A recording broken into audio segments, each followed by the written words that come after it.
당신을 통해 하나님의 역사가 흘러가길 원합니다. 기억했어요? 조금 이따가 하세요. 조금 이따가.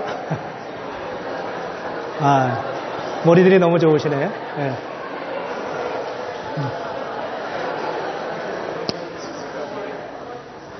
네. 나이 순서로 순종하는 것 같아요.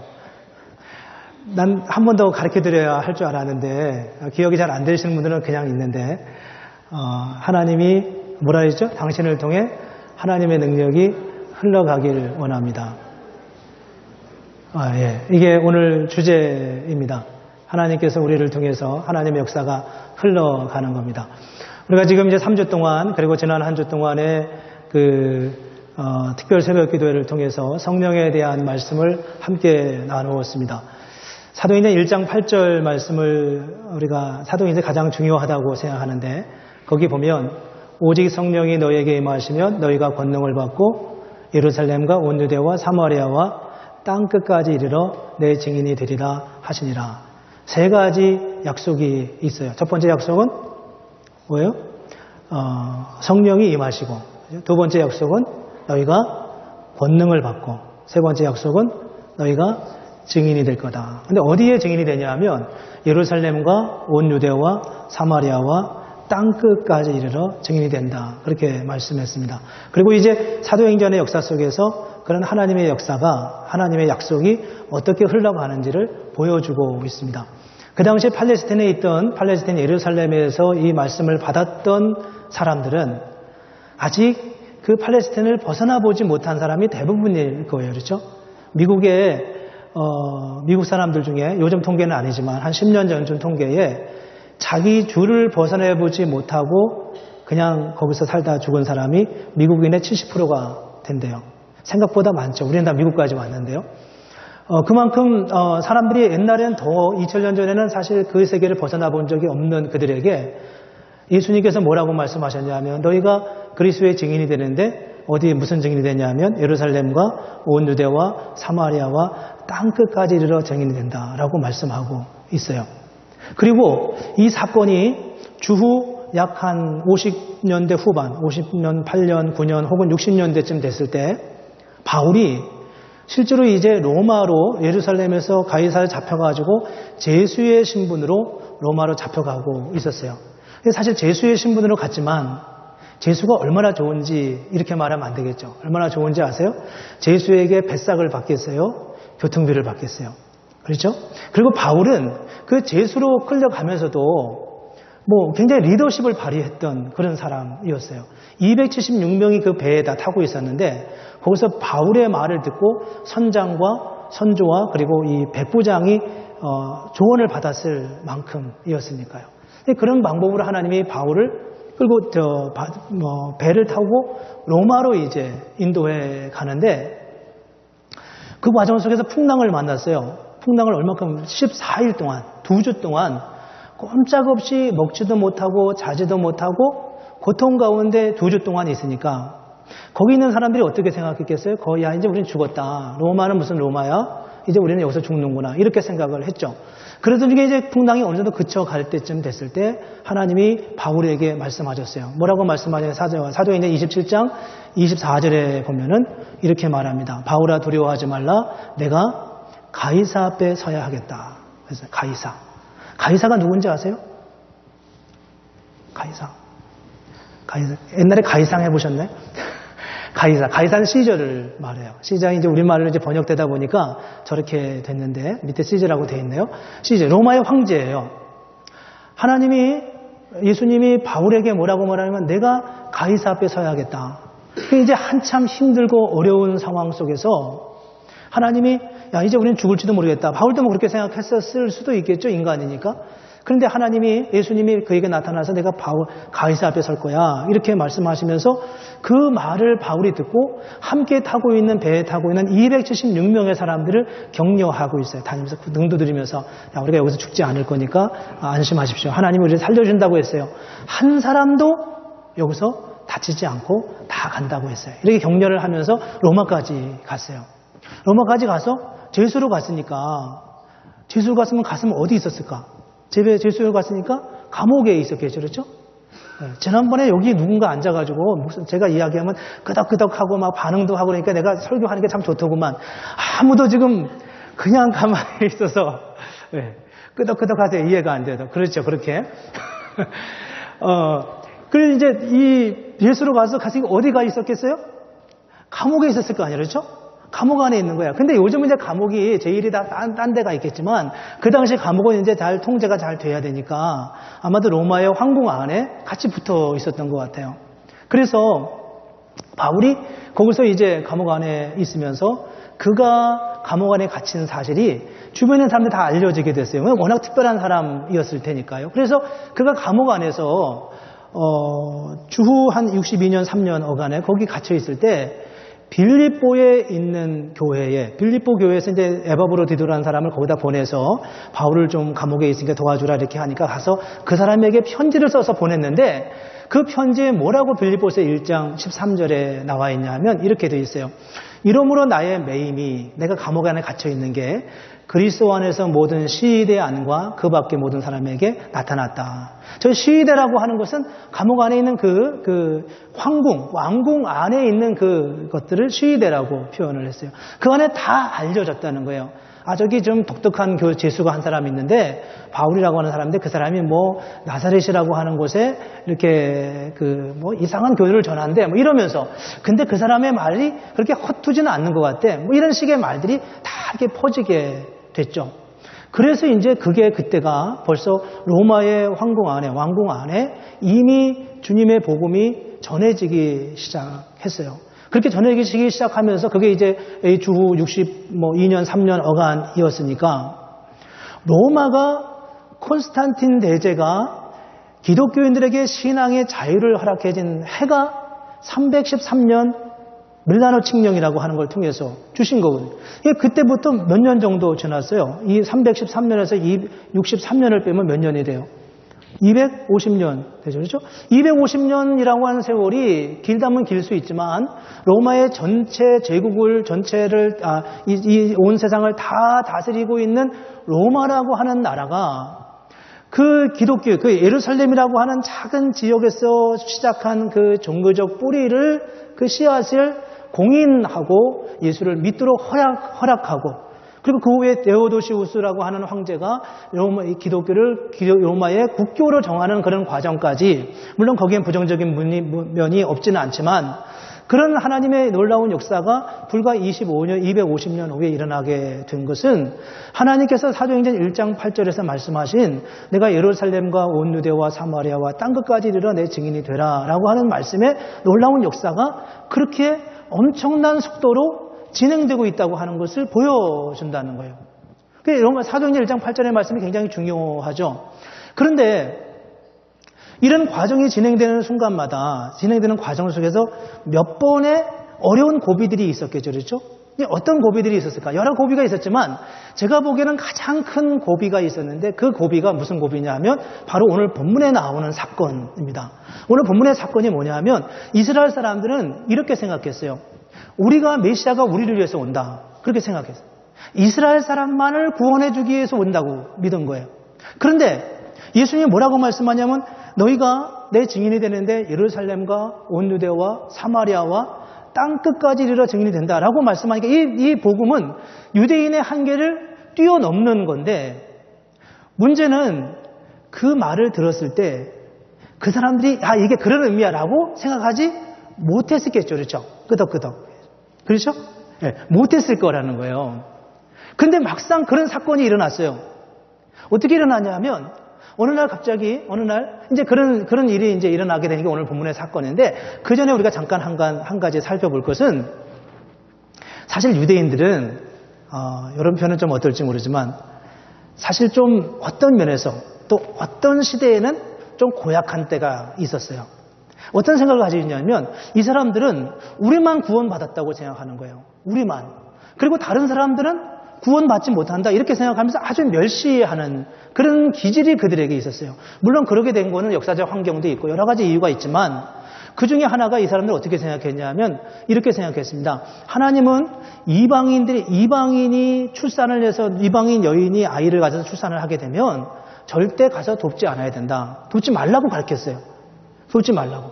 왜냐하면 그렇게 도와봤자 그냥 이방인, 별 의미 없는 이방인이 또 하나 이 세상에 태어나는 것에 불과하다. 별 의미가 없다는 거예요. 근데 거기서 그치는 게 아니라 사실은 저주까지 했어요. 어떤 식으로 저주를 했냐면 하나님이 이방인을 이 땅에 보내신 이유는 뭐냐?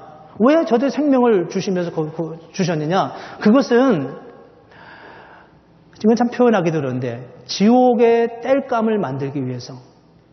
지옥의 땔감. 여러분 땔감이 뭔지 아세요? 여기 보면은 지옥의 불쏘시개를 만들기 위해서 하나님이 이방인을 만들었다. 이렇게까지 이야기를 했다는 거예요. 저렇게 불 태울 때 제일 처음에 불을 잘 안 탈 때 작은 장가지들을 이렇게 태우잖아요. 근데 그런 것을 위해서 하나님이 이방인을 세웠다. 이렇게까지 생각을 했어요. 우리가 뭐 유대인들을 미워하자 그런 뜻이 아니라 그런 생각을 가지고 있는 이 유대인들의 생각의 한계를 뛰어넘는 게 결코 녹록하거나 쉬운 일은 아니었다고 하는 것입니다. 그래서 그런 상황 속에서 이제 오늘 본문에 그런 백그라운드 속에서 오늘 본문이 이제 시작이 되고 있어요. 근데 어떤 상황이냐면 하나님께서 베드로를 이방인 백부장 고넬료, 이방인이면서 백부장입니다. 백부장은 이스라엘 백성들을 다스리고 통치하는 로마의 하수인들이에요. 그 사람들을 그 백부장인 고넬료에게 보내서 그에게 복음을 전하라고 하는 거였어요. 베드로가 그 말을 들을 수 있었을까요? 없었을까요? 이렇게 하면 이제 끄덕끄덕도 안 되는 거죠. 예. 들었을까요? 안 들었을까요? 듣기가 사실 힘들었을 거예요. 왜냐하면 베드로도 유대인이었기 때문에. 유대인에게 힘들었어요. 그래서 이제 하나님이 베드로의 마음을 아시고 이러저러한 방법들을 먼저 썼어요. 뭐 이렇게 하늘에서 이게 환상을 통해서 이상한 게 갑자기 보이는 거에 기도하는데 그래서 뭐 아주 잡다한 별로 의미 없는 그런 동물들이 막 이렇게 내려와가지고 환상 중에 그런 음성이 들리는 거죠.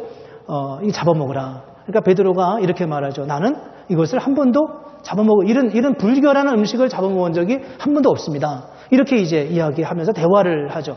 그런 대화를 하던 중에 거기 사도행전 10장 14절에 보면은 그런 말씀이 있죠. 주여 그럴 수 없나이다. 속되고 깨끗하지 아니한 것을 내가 결코 먹지 아니하였습니다. 이렇게 말하고 있습니다. 이렇게 말하는 과정을 통해서 이제 베드로의 마음을 조금씩 열어가는 거예요. 그러다가 이제 이 사도행전 10장 28절 29절에 보면은 이 베드로가 결국 주님의 말씀에 따라서 고넬료의 집으로 가게 됩니다. 뭐라고 말하냐 하면 이렇게 말해요. 유대인으로서 이방인과 교제하여 가까이 하는 것이 위법인 줄 내가 알지만 하나님께서 내게 지시하셔서 아무도 속되다 하거나 깨끗하지 않다 말하지 말기로 내가 부름을 사용하지 않고 왔다. 뭐 때문에 날 부르셨습니까? 이렇게 질문하죠. 그러자 이제 고넬료가 너무 신이 나가지고 사실은 제가 기도하다가 하나님이 환상 중에 나에게 이렇게 말씀하시고 당신을 불러오라 그랬습니다. 그래서 오셨는데 잘하셨습니다. 우리가 지금 다 하나님 앞에 있습니다. 말씀하십시오. 우리가 말씀을 듣겠습니다. 이렇게 말하죠. 그럴 때 이제 베드로가 복음을 전하는데 그 복음을 전할 때 이 사람들에게 성령이 임했어요. 그래서 오늘 44절 45절에 보면은 뭐라고 말씀하냐 하면 베드로가 이 말을 할 때 복음을 전할 때 성령이 말씀 듣는 모든 사람에게 내려오시니 베드로와 함께 온 할례 받은 신자들이 이방인들에게도 성령 부어 주심으로 말미암아 놀랐다. 우리만 구원받는 줄 알았는데 우리만 하나님의 백성인 줄 알았는데 이방인들에게도 저런 구원의 역사가 있었다라고 하면서 놀란 거예요. 그래서 47절에 가면 뭐라고 베드로가 말하냐 하면 이 사람들이 우리와 같이 성령을 받았으니 누가 능히 물로 세례줌을 금하겠느냐라고 하면서 세례를 베풀고 있습니다. 이 사건이 유대인에게서 이방인에게로 복음이 넘어가는 아주 결정적인 사건이었어요. 저기서부터 이제 이방인에게 복음이 전하기 시작하고 엄청난 속도로 복음이 전파되기 시작하는데 저기에 베드로가 굉장히 거리끼는 마음으로 불편한 마음으로 하나님의 강권하신 이끄심을 따라 한 걸음 내딛게 됐죠. 자, 근데 거기서 끝난 게 아니었어요. 그렇게 복음을 전하고 예루살렘으로 돌아왔어요.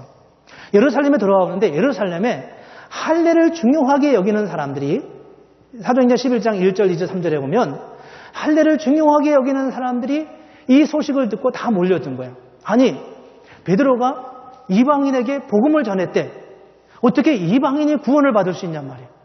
지옥의 땔감으로나 쓸 수 있는 그 이방인들이 어떻게 이 복음에, 거룩한 복음에 참여하겠느냐, 이렇게 말하는 거예요. 그러면서 나와서 다 시비를 걸고 있습니다. 시비를 거는데 사실은 이게 참 굉장히 아주 교묘해요. 3절을 보면 저들이 비난하여 이르되, 이렇게 말해요. 뭐라고 말해요? 내가 무할례자의 집에 들어가, 그 다음 뭐라 그랬어요? 함께 먹었다 한다, 이렇게 말하고 있습니다. 함께 먹었다 한다.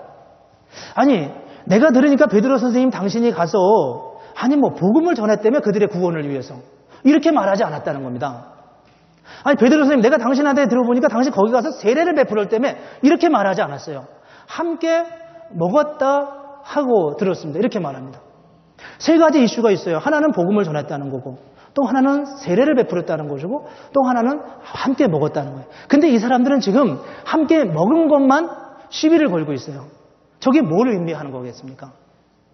이 사람들은, 유대인들은, 유대의 영향을 많이 받고서 예수를 믿는 사람들은 여전히 자기들의 규례를 굉장히 중요하게 여기는 거예요. 그런데 복음이란 자기들도 이제 듣기 시작한 거예요. 이게 복음이 뭔지 아직 모르는 거예요. 그리고 세례라는 것도 이 사람들 아직 잘 몰라요. 근데 식사의 문제는 자기들이 알아할 수 있어요. 왜냐하면 그건 자기 전통적으로 계속 지켜왔던 거였기 때문에.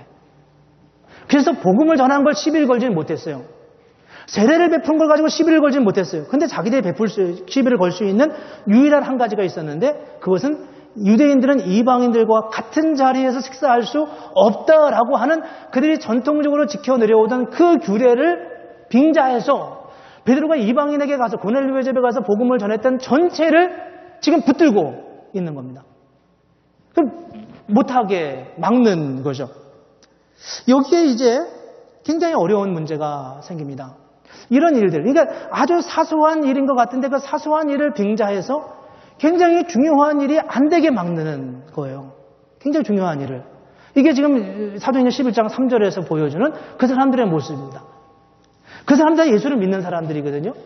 그 사람들이 다 복음을 전하는 사람. 베드로도 거기에 껄끄럽게 겨우 넘어갔고, 다른 그리스도인 예수를 믿는 할례를 중요하게 여기지만 예수를 믿는 사람들도 지금 같은 방법으로 복음이 전해지는 것을, 유대인에게서 이방인에게 넘어가는 복음의 그 징검다리를 지금 끝까지 잡고 있는 겁니다. 그리고 잡는 방법이 좀 비열하다는 거예요. 어떻게 비열하냐면 아주 사소한 문제를 붙들고 늘어지면서 정말 중요한 문제가 거기에 함께 열부돼서 붙들고 못하게 하는 그런 상황이 되어진 거죠. 저는 목사의 존재에 대해서, 목사의 위치에 대해서 이렇게 생각합니다. 목사는 그냥 이렇게 목사는 그냥 통로라고 생각해요. 우리가 아까도 우리는 하나님의 은혜가 흘러가는 통로가 되기를 원한다, 이런 말씀 나눴는데, 목사는 하나님의 은혜를 흘려보내는 통로예요.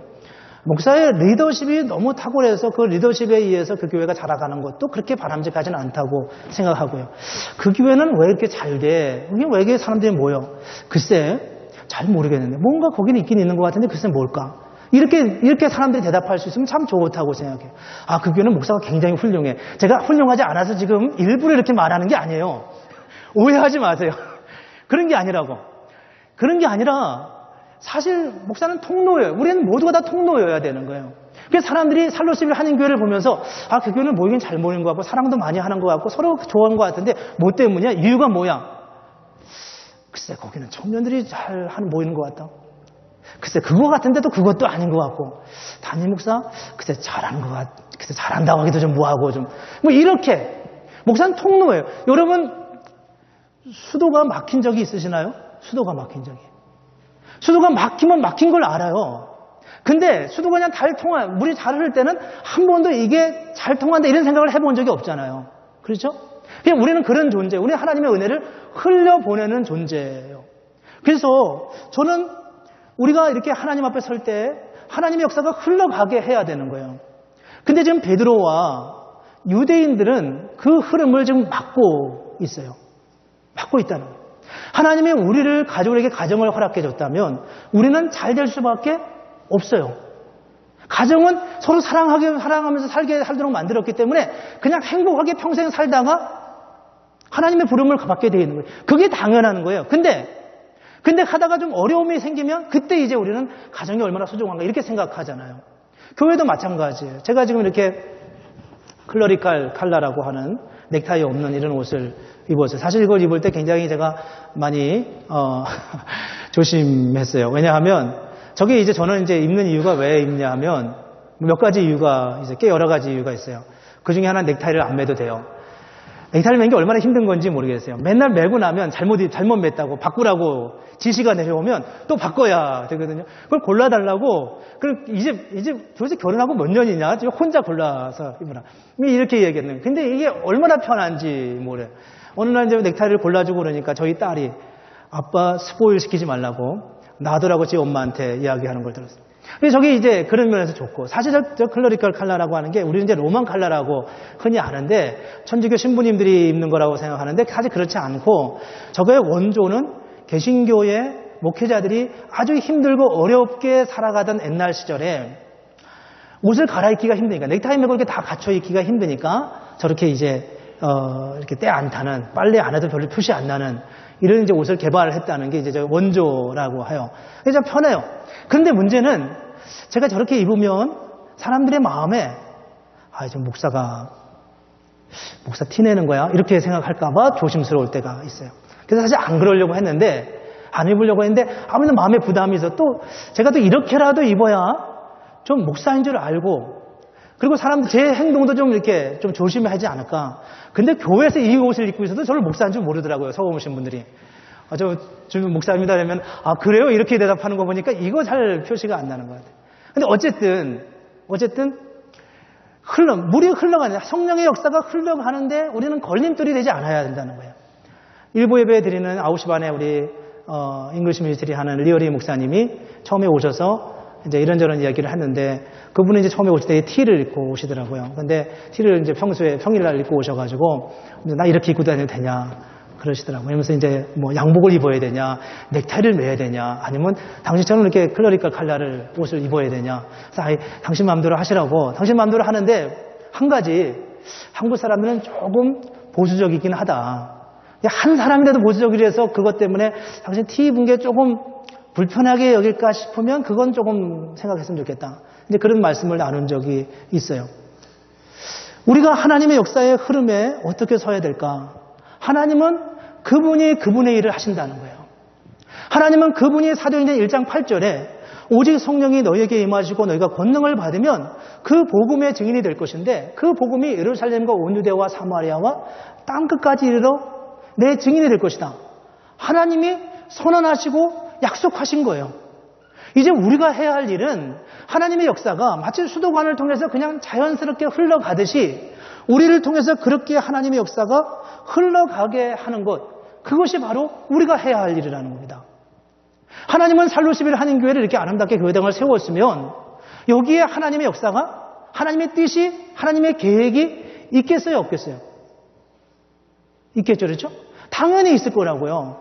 우리가 무슨 계획을 안 세워도 그분이 이 교회를 그렇게 세울 이유가 있다는 거예요. 저는 무슨 생각을 많이 했냐면요. 교회당을 처음에 건축할 때 한국에는 요즘 교회당 안 짓기 많이 하잖아요. 그렇죠? 교회당 막 화려하게 지면 이거 뭐야 교회당 짓는 다 돈 쓰고. 그래서 제가 그 고민이 있었어요. 우리는 교회당을 왜 짓는가? 물론 이민교회이고 이민사회이기 때문에 좀 다른 점이 있지만 그걸 어떻게 설명해내야 되는가? 이런 고민이 저한테 있었어요. 근데 잘 설명이 안 됐어요. 우리는 하나님의 능력으로 다 짓는 거야. 이렇게 설명하는 것밖에. 근데 지금 와서 생각하니까 교회당을 이렇게 세우신 이유가 너무 분명하게 있다는 것을 깨닫게 되었어요. 어쨌든요. 베드로는 지금 근데 오늘 본문에서 보여주는 사도행전 10장 45절, 44절, 45절에 보여주는 대로 성령께서 이 일을 주도적으로 하셨다라고 말씀하고 있는데 우리가 부정할 수 없는 사실은 뭐냐 하면 하나님의 그 주도적인 역사가 누구에 의해서 방해를 받는다는 겁니다. 우리가 방해가 된다는 거예요. 우리는 하나님이 우리를 사랑한다고 함에도 불구하고 우리가 그 하나님의 역사에 방해가 될 때가 참 많이 있어요. 하나님의 일은 하나님이 하시기 때문에 우리는 그저 하나님이 하시는 그 통로에서 방해만 되지 않아도 하나님은 우리를 통해서 놀라운 일을 이루어 가신다는 겁니다. 정말 하나님의 은혜를 누리고 싶으세요? 어떻게 하면 될까요? 방해가 되지 않으면 돼요. 정말 우리의 자녀들이 믿음 안에서 잘 크고 싶으시나요? 키워주고 싶으나요? 부모가 방해만 하지 않으면 돼요. 어떻게 방해를 안 할까? 그럼 우리가 좀 더 고민해 봐야 되지만요. 하나님은 우리의 자녀들을, 우리의 삶을 선하고 아름답게 세워갈 수밖에 없도록 그렇게 만드셨어요. 우리를 이미 구원하실 때부터 하나님은 그걸 책임지신 분이에요. 깊이 생각해 봐야 됩니다. 저희 레파토리를 한번 다시 나눠보려고 해요. 레파토리는 이제 교회당 건축에 대한 한 부분입니다. 교회당 건축은 제가 어제 교회당 건축의 우리 교회 웹사이트 보면 두 번째 칸 교회 안내란에 제일 밑에 보면 교회당 건축 블로그라고 게 있어요. 거기 보면 이제 우리가 2007년부터 교회당 건축의 과정을 다 아주 상세하게 이렇게 다 기록해 놨는데 그걸 오래간만에 참 봤어요. 그거 보면서 굉장히 감격스러웠고 그런 느낌을 받았어요. 근데 이제 제 생각이 이런 생각이 듭니다. 제가 교회당 건축 얘기를 자꾸 하는 게 그냥 목사가 그냥 할 얘기 없으니까 울고 먹는 게 아니고, 교회 건축이 우리에게는 신학화되어야 된다는 생각이 들었어요. 성경적 이해가, 하나님 우리를 어떻게 이해하셨는가, 우리가 인도하셨는가, 하나님의 그 과정을 통해서 우리를 어디로 가고 계신가를 자꾸 리마인드해야 된다는 거예요. 굉장히 양이 많아요. 어제 대충 막 다시 봤는데 정말 제가 지금보다 그때 교회당 건축되는 과정을 통해서 더 감격스러워했던 제 마음이 발견됐어요. 내가 이러면 되는가? 이렇게 좋은 예배당을 주시고 지금 예배를 드리고 있는데 그때 그 예배당이 지어지는 거예요. 제가 사진 하나 혹시 저게 이제 여기잖아요. 여기서 찍으신 거예요. 이제 의자도 없고. 저 때쯤 되면 어떤 마음이 들었을 것 같아요? 야, 이제 곧 저 때부터 얼마 후면 우리가 교회당을 들어갔을 것 같아요. 6개월? 7개월? 저 정도 지어지면 한 7개월 후면 들어올 것 같죠, 그렇죠? 그렇지, 현서가. 한 7개월 후. 저게 언제 사진이냐면 2010년 사진이에요. 우리는 언제 들어왔냐? 2014년에 들어왔어요. 저기까지 되면 이제 다 됐어 이렇게 생각하는데 4년 후에 들어왔어요. 근데 제가 사진을 보면서 뭘 느꼈냐면 그 4년 동안 지어지는 과정마다 찍어진 사진을 와서 볼 때마다 얼마나 감격스러워했는지 그때 느낌이 다시 살아났어요. 근데 제가 오늘 나누고 싶은 것은 이제 그런 거예요. 여러 가지 과정으로 하나님이 우리 교회를 참 잘 이렇게 인도해 주셨는데 그 중에 이제 잘 소개하지 않은 것 중에 한두 가지만 말씀을 드리려고 해요. 정말 하나님이 다 하셨어요. 하나님이 다 하셨는데 그 중에 하나가 뭐냐 하면 여러분 들어오시다 보면 여기 이제 250번에 들어오다 보면 약간 내리막이잖아요. 그 내리막 경사가 몇 도인지 아세요, 장로님? 15도예요? 그거 아닌 것 같은데 제 기억으로는. 8도인가 제 기억은 8도인데 8도인가 13도인가 그래요. 근데 그 카운티 레귤레이션에 어떻게 되어 있냐 하면 왜 그런 규정이 있는지 모르겠어요.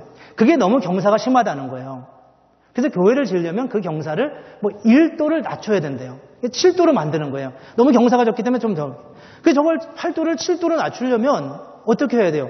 땅을 다 파고 아스팔트 다시 깔아야 되는 흙을 쌓고서. 굉장히 어려운 일이잖아요. 그래서 그것 때문에 우리가 카운티를 갔던 거로 저는 기억을 하는데 가서 우리가 그걸 보고를 하고 이렇게 막 같이 기도하면서 그 공사를 하려면 몇십만 불 들으니까 어떻게 해야 되겠어요. 근데 나중에 보고를 한 다음에 어떤 허락을 받았냐면 그거 안 해도 된다 이런 허락을 받았어요.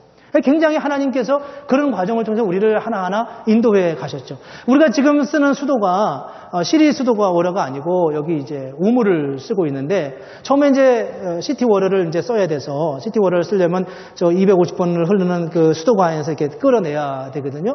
끌어내야 되는데 그 끌어내는 과정 속에서 우리가 우리 땅이 아니니까 남의 땅을 이렇게 사용 허가를 받아서 이렇게 끌어와야 된다고요. 와야 되는데 그걸 허락을 안 해줬어요. 누가 안 해줬냐면 볼보 딜러 땅 주인이 안 해줬어요. 그래서 우리 어떻게 하지? 이렇게 생각했어요. 그래서 그 대신에 지하수를 봤어요. 어느 게 더 비쌀 것 같아요? 지하수가 훨씬 더 쌌어요. 지하수가 훨씬 더 쌌어요. 시티워러는 약 한 2, 3만 불 들어야 됐는데 이거는 몇천 불 단위로 들었어요. 그래서 우리는 모든 일들이 다 그렇게 됐어요. 전부 다 그렇게. 정말 하나도 하나님이 안 하신 게 없어요. 얼마 들었는지는 거짓말이에요. 얘기 안 해요. 그러나 정말 하나하나 다 하나님이 하셨어요. 우리가 한 것 딱 한 가지 있어요. 여러 번 말씀드렸지만 딱 한 가지 있었는데 우리가 결정한 게 있었는데 그게 뭐였냐면 우리가 29번에 있는 땅을 파는 거였어요. 그 땅값이 얼마였냐 하면 그래프를 한번 보여주죠. 저건 제가 그린 건 아닌데 너무 잘 그려졌어요. 우리가 원래 저게 산 금액이에요. 근데 이제 저게 오르고 또 오르고 또 올라서 70만 불까지 올랐어요. 근데 그 당시 땅값이 계속 올라가고 있었어요. 그래서 사람들이 무슨 얘기를 했냐면 100만 불까지 받을 수 있을 거야 이런 생각을 해서 사람들이 그렇게 얘기를 했어요. 그래서 100만 불까지 받을 수 있을 거다 이렇게 얘기를 했는데 어떤 업자가 나타나가지고 저 땅을 70만 불에 산다는 거예요. 자, 그러면 팔겠어요 안 팔겠어요? 혜정아 안 팔겠지 그렇지? 당연히 안 팔겠지. 우리도 안 팔았어요. 안 팔았는데 안 팔고 계약 그러면 저분들이 100만 불을 줄 줄 알았어요. 아니 100만 불은 아니다 80만 불은 주겠지 이렇게 생각했어요. 그런데 계약이 깨져버렸어요. 우리가 그걸 재직해서 얼마나 많이 고민했는지 몰라요. 이게 옳은 걸까? 아니야 하나님의 일을 우리가 조금 더 받아서 하는 게 옳은 걸 거야. 뭐 이런 식으로 재직해서 논의하고 또 논의하고 고민하면서 하다가 우리가 할 수 없다. 70만 불은 너무 부담스럽다. 이래서 우리가 그거를 못 팔겠다고 했어요. 깨져버렸어요. 근데 그러면 그 사람도 깨더라고요. 근데 나중에 다시 우리 다 팔 의사가 있다. 70만 불만 주고 그냥 사라. 이렇게 얘기를 했어요. 했는데 그분이 그거 못 준다는 거예요. 그래서 얼마 주냐라니까 54만 5천 불을 준다는 거예요. 얼마 손해봤어요? 15만 5천 불을 손해봤어요. 그리고서 저거 이렇게 팔았어요. 뭐 저것도 너무 감사하죠, 사실은. 근데 우리가 교회를 다 짓고서 얼마 빚이 있었냐 하면 20만 불 빚이 있었어요. 20만 불 빚이. 그러니까 저는 저 20만 불이 뭐냐 하면 저때 우리가 아이디어를 많이 써가지고 좀 더 받으려고 하다 손해본 15만 5천 불. 와, 왜 너희 생각대로 하니? 하면서 하나님이 우리에게 페널티 물은 거 4만 5천 불 해서 20만 불이라고 생각했어요. 다 하나님이 하셨는데 오직 저것만 하나님이 우리의 아이디어로 우리가 할 수 있을 거야. 우리가 주를 위해서 더 많이 받을 수 있을 거야. 이러면서 행했던 것이 저렇게 됐어요. 다 모든 게 다 잘 됐어요. 우리가 하는 아이디어는 저럴 수밖에 없어요. 근데 하나님이 하시는 것은 하나님은 우리에게를 그렇게 이끌어 가신다는 거예요. 이건 좀 부정적인 예지만 저거와 대비가 될 것 같아서 하나 더 소개를 하려고 해요. 사실 그게 멀지 않은 곳에 한인교회가 하나 더 세워졌어요. 우리 교회가 세우기보다 훨씬 전에요. 목사님이 교회당 건축에 대해서 엄청 열정이 있으셨어요. 그분이 얼마큼 열정이 있으셨냐면 당신이 중장비 기술을 익혀가지고 친히 불도저를 이끌면서 교회당 건축을 주도하셨어요. 그렇게 해서 저도 다 하셨어요. 근데 교회당을 다 지어줬어요. 그런데 지어지고 난 다음에 사람들이 교회를 정말 안타깝게도 다 떠났어요. 누구까지 떠났냐면 그 목사님의 친척까지도 떠났어요. 제가 너무 잘 아는, 건너 아는 교회이기 때문에 알아요. 다 떠났어요. 왜 떠났을까? 왜 그런 일이 생겼을까? 왜 교회당 건축까지 지어지는데 그런 일이 생겼을까? 제가 고민을 하다 그런 생각이 들었어요. 이런 생각이 들었어요. 그분 목사님, 전 목사님께 죄송하지만 그분 목사님이 이런 생각을 가졌다고 저는 생각해요. 교회당만 건축하면 나머지는 될 거야. 이렇게 생각했던 거예요. 교회당만 건축하면 사람들이 올 거야. 이렇게 생각했던 거예요. 거기 안에 하나님의 역사가, 하나님의 계실 자리가 있어요, 없어요? 그 말의 의미는 뭐예요? 교회당을 건축하면 번듯하게 지어놓으면 그걸 보고 사람들이 올 거라고 믿은 거예요. 하나님이 그들을 부르신 게 아니라 교회당이 그들을 부르는 거예요. 거기는 복음도 없고 하나님도 안 계시고 하나님이 일하실 틈이 없는 거예요. 그게 바로 그 목사님이 정말 안타깝지만, 저보다 훨씬 선배이시지만 안타깝지만 우리가 정말 부정할 수 없는 그런 하나님의 그런 사건이라고 말할 수밖에 없다고 생각해요.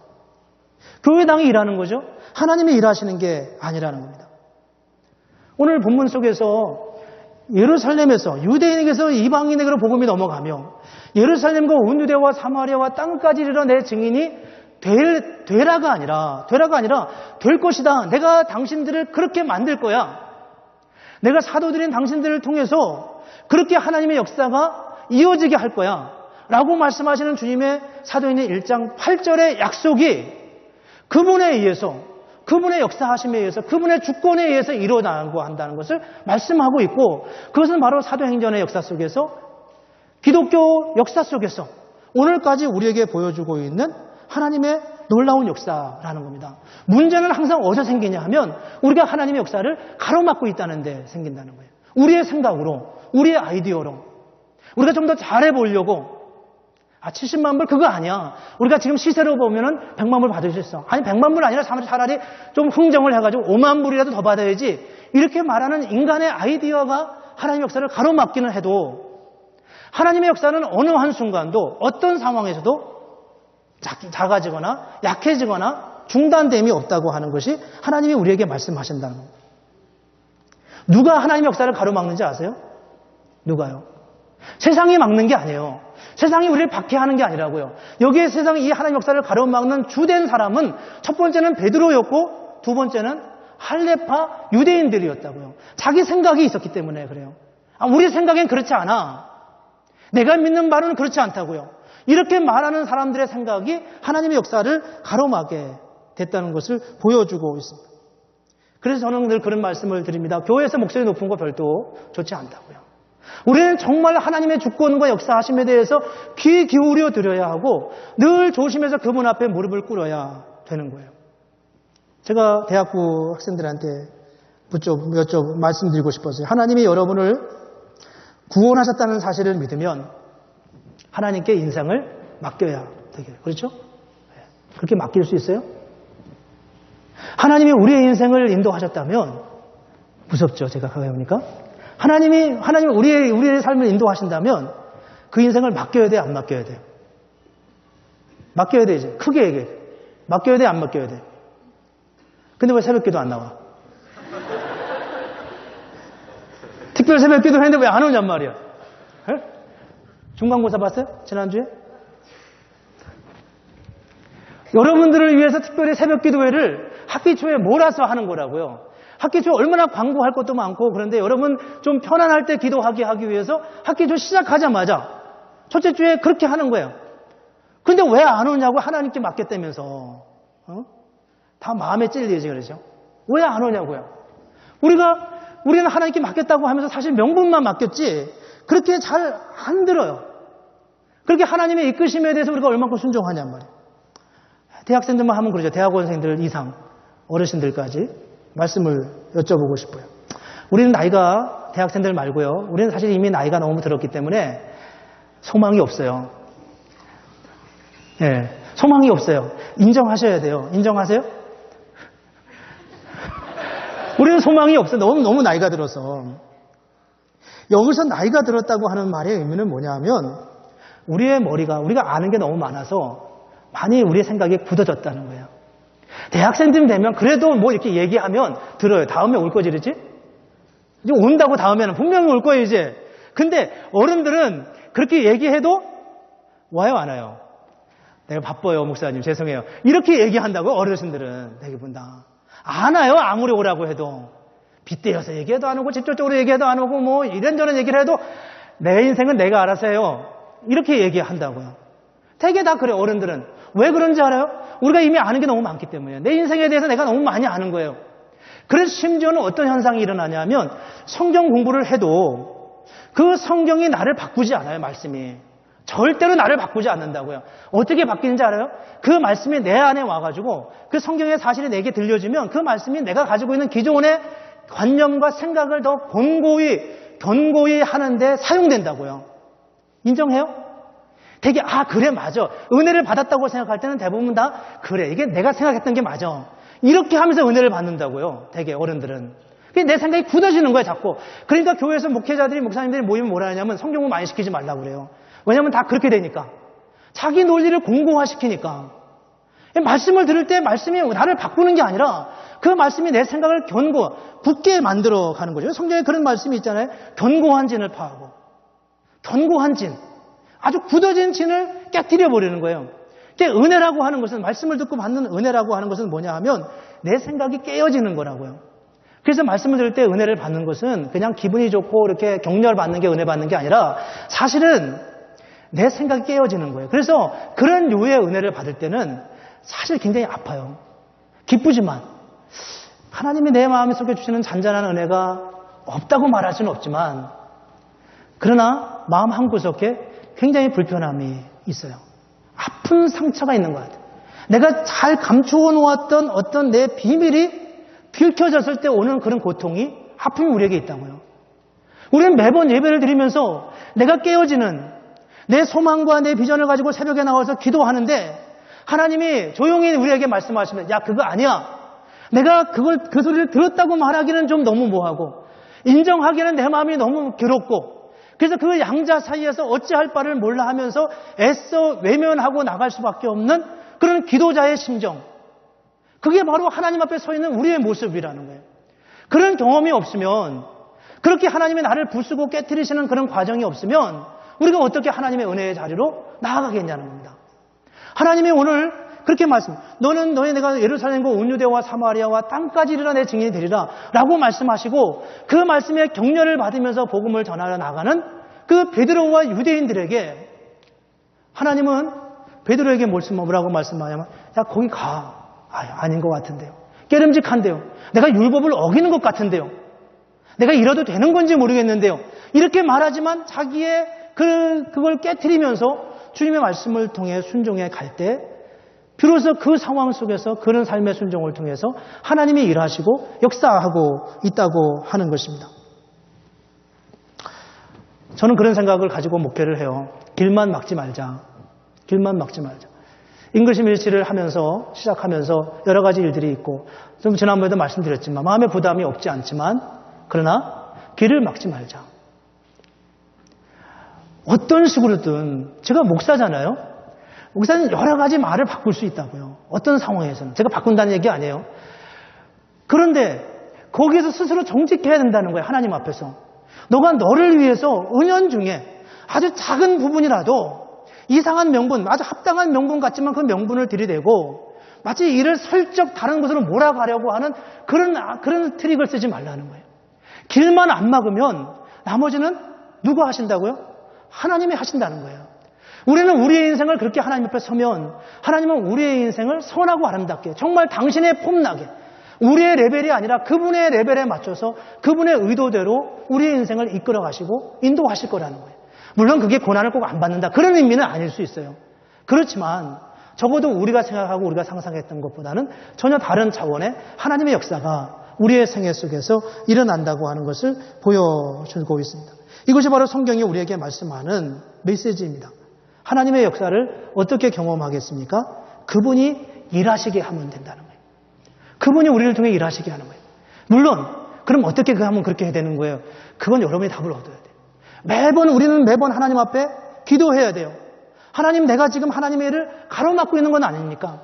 혹시 내가 내 양심상 작은 부분이지만 내가 슬쩍 하나님의 약속, 하나님의 뜻을 거스리고 그래서 이렇게 명분 붙여가지고 사람들한테 그렇게 내가 일하고 있지는 않습니까? 생각해야 된다는 거예요. 두 번째는 항상 그분의 음성에 귀를 기울여야 돼요. 내 말을 하기 전에 주님이 뭐라고 말씀하시는지, 오늘 말씀은 나에게 뭐라고 말씀하시는지, 그거 맞아, 내 생각과 똑같다, 이게 아니라 오늘 주님께서 저 말씀을 통해 내게 뭐라고 말씀하시는지 귀 기울여야 된다는 겁니다. 그리고 세 번째는 자기 생각으로 하나님의 역사를 가로막을 수 있다고 하는 생각을 항상 두려운 마음으로 가져야 돼요. 리더십이 있으면 있을수록 항상 내가 하나님의 역사를 내가 가로막을 수 있다고, 내 안에 있는 죄성이 나도 모르게 하나님의 역사를 가로막을 수 있다는 전제를 늘 갖고 두려운 마음으로, 조심하는 마음으로 그렇게 하나님 앞에 나갈 때 하나님께서 우리의 삶을 통해서 어떤 일을 이루어 가실지는 상상할 수 없을 것입니다. 우리가 이렇게 세월이 지나면서 30대, 40대, 50대, 60대가 되면 자꾸 갈수록 이렇게 가능성들이 줄어들잖아요. 그렇죠? 가능성들이.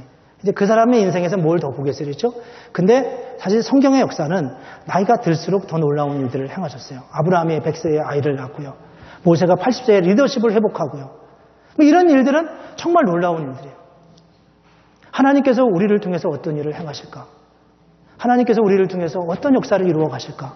정말 상상할 수 없는 하나님의 역사를 우리가 기대하고 사모하면서, 그러면서 그분 앞에 귀를 기울인다면 하나님께서 저와 여러분들에게, 그리고 우리 온 교회를 통해서 당신의 역사를 이루어 가실 것입니다.